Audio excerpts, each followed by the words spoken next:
आज की जो प्रेस कॉन्फ्रेंस है ये सिख प्रोग्रेसिव फ्रंट के प्लेटफॉर्म पे की जा रही है।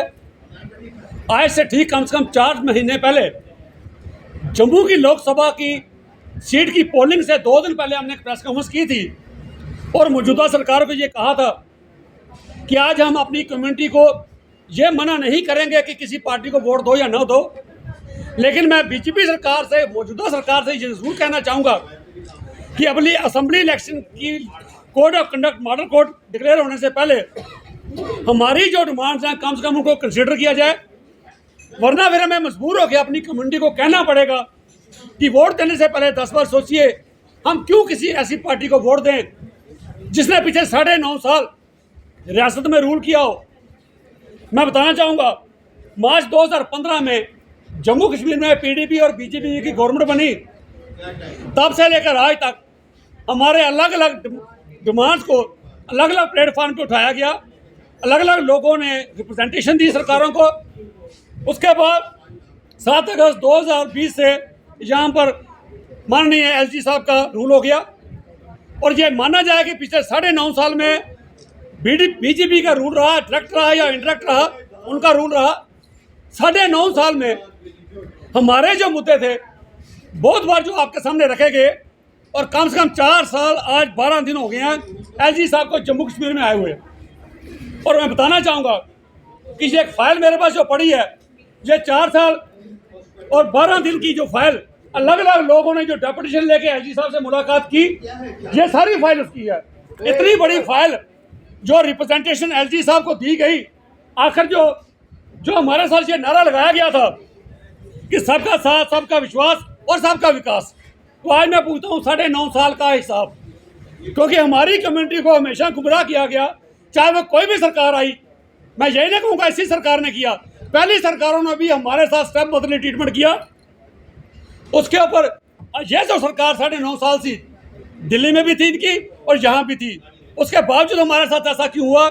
उसको किसी अदीब का बड़ा एक शेर कोट करता हूँ, वो कहता तुम्हारे रहते हुए लूटा था ये चमन है भगवान, तुम्हारे रहते हुए लूटा था चमन है भगवान, कैसे मानूं कि तुम्हारा इशारा ना था। तो आज जब इलेक्शन का दौर है, 5 साल के लिए सरकार बनती है, मैं अपनी कम्युनिटी के लोगों को भी कह रहा हूँ 1920 दिन के लिए जो सरकार बनती है, एक दिन सिर्फ आपको ताकत मिलती है आपके वोट के जरिए, नहीं तो कभी भी किसी दिन आप किसी भी नेता को हाथ जोड़े हुए नहीं पाएंगे। लेकिन इलेक्शन पीरियड में हर नेता हाथ जोड़ के आपके घर पहुंचता, क्यों? क्योंकि आपकी वोट में ताकत है। सो मैं अपनी कम्युनिटी के लोगों को भी कहता हूं, किसी की बातों में गुमराह ना हो। आप पिछले 9.5 साल से देख रहे हैं कि हमारे साथ क्या क्या वायदे किए गए, क्यों किया गया। आज जो पॉलिटिकल पार्टी हमारी जो इन डिमांड्स को, जो आज मैं बताने जा रहा हूं और पहले भी बहुत बताई, अगर अपने मैनिफेस्टो में डालती है, अगर ये मानती है कि सिखों के ये जेन्युइन मुद्दे हैं, सिर्फ उसी को, किसी कैंडिडेट को वोट दी जाए, वरना किसी ऐसे शख्स को वोट मत दीजिए जिसकी पार्टी को सिखों के राइट्स के बारे ही नहीं पता। पिछले बार भी जब हमने बताया, एक कैलेंडर रिलीज किया था सिख मुद्दों का, एलजी साहब को इतनी बड़ी डिमांडें पेश की गई, तो ये तो वही होता है जैसे किसी पंडित जी ने एक बार पूरी रात बच्चों को रामायण पढ़ाई, सुबह बच्चे उठ के पूछते हैं पंडित जी सीता माता रामचंद्र जी की क्या लगती थी। मैं सारी रात हम अपनी पिछले 9 सालों से अपनी बातें बता रहे हैं, तो आज आप पूछते हो, आज बीजेपी वाले घर घर घूम के ये पूछते हैं आप बताइए आपकी डिमांड क्या है। तो वही सिलसिला वही हो गया कि आप पूछना सीता माता रामचंद्र जी की क्या लगती थी। सर 9 साल से आपको बता रहे हैं हमारे मुद्दे क्या हैं, हमारी डिमांड क्या है, आपको पता नहीं चली। आज आप मैनिफेस्टो में डालने के लिए हमसे पूछते हो। हमारे मुख्य मुद्दे, पंजाबी को जम्मू के स्कूलों में, कॉलेजों में ख़त्म कर दिया गया, बिल्कुल पंजाबी।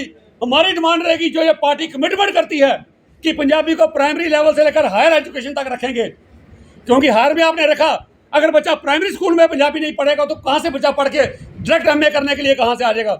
आज हमारे 30-35 जो सेंक्शन स्ट्रेंथ है पंजाबी की, वो फिल नहीं की गई, उसको किया जाए। और मौजूदा सरकार ने 2020 में JNK UT official language bill में से हमारी पंजाबी को उसमें से बाहर निकाल दिया गया। कभी भी हम उस चीज़ को नहीं भूल सकते। जो पार्टी कमिटमेंट करेगी कि JK UT official language bill को पंजाबी डालेंगे, उसको वोट दो। और पॉलिटिकल रिजर्वेशन, जम्मू कश्मीर में डीलिमिटेशन की गई, डीलिमिटेशन के दौरान हमारी पहले ही वोट स्कैटर्ड थी, उसको और बाइफरकेट कर दिया गया। सरकार ने डीलिमिटेशन के बाद SC ST OBC पहाड़ी गुज्जर और पंडल कम्युनिटी को भी रिजर्वेशन दे दी, पंडल्स को माइग्रेंट कोटे में दे दी। हमारी भी मांग है कि क्योंकि जिस कम्युनिटी के आदमी को असेंबली में रिप्रेजेंटेशन ना दी जाए उस कम्युनिटी की डेवलपमेंट नहीं हो पाती। हमें भी रिलीजन बेस पे नहीं, हम जानते हैं कि आप ये सवाल करोगे कि रिलीजन बेस पे नहीं दी जाती, हमें भी माइग्रेंट कोटे में पॉलिटिकल रिजर्वेशन चाहिए कश्मीर से, और POJK के जो हमारी सीटें डिफ्रीज की गई 8 उसमें से हमारा कोटा चाहिए, ताकि हमारे ये एश्योर किया जाए कि हमें भी पॉलिटिकल रिजर्वेशन असेंबली में हमारा एक सिक्स जा सके। जो पार्टी कमिटमेंट करेगी उस शख्स को वोट दो। और जो SRO 425 कश्मीर का, जिसमें नॉन माइग्रेंट कश्मीर कोटे में से कश्मीरी बच्चों को वो रख दिया, सरकार जो कमिटमेंट करेगी कि सिख बच्चों को उसमें शामिल करेंगे, बहुत जल्दी उनके लिए वैकेंसी निकालेंगे, उस कैंडिडेट को वोट दो।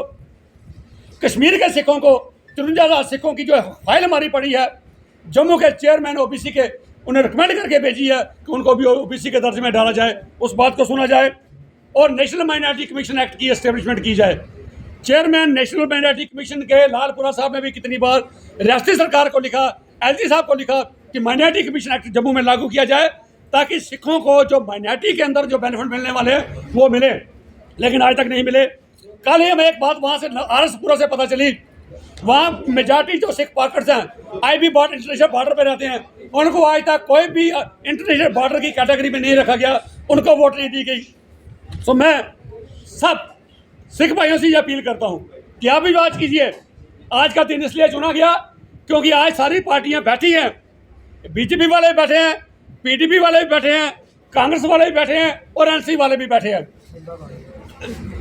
सारी पार्टियां बैठ कर सिर जोड़ के ये फैसला कर रही हैं कि क्या क्या चीज़ को मैनिफेस्टो में रखा जाए। इसलिए आज हमने ये टाइम चुना कि हमारे मैनिफेस्टो में अगर ये डिमांड जो पार्टी रखती है, कमिटमेंट करती है कि ये जस्टिफाइड डिमांड है सिखों की, अगर हमारी पार्टी बरसरे इक़्तिदार भी आई तो हम इन चीज़ों को इम्प्लीमेंट करेंगे, उस कैंडिडेट को वोट दीजिए। बाकी किसी के बेकावे मत रहिए। 9.5 साल अगर कोई कुछ नहीं कर पाया, आज बात को मैनिफेस्टो में डालकर कम्युनिटी को गुमराह ना किया जाए। और ये यही नहीं ख़त्म की जाएगी, 2-4-5 दिनों के बाद टाइम टू टाइम अपनी कम्युनिटी को ज़रूर गाइड करेंगे। जैसे जैसे डेवलपमेंट होगी, जैसे जैसे पोलिटिकल डेवलपमेंट होगी, कौन कौन खड़ा होगा, पार्टियाँ क्या करती हैं, क्या कमिटमेंट करती हैं, उस हिसाब से हम भी आगे स्ट्रेटजी बना के अपनी कम्युनिटी के लोगों को ज़रूर गाइड करेंगे।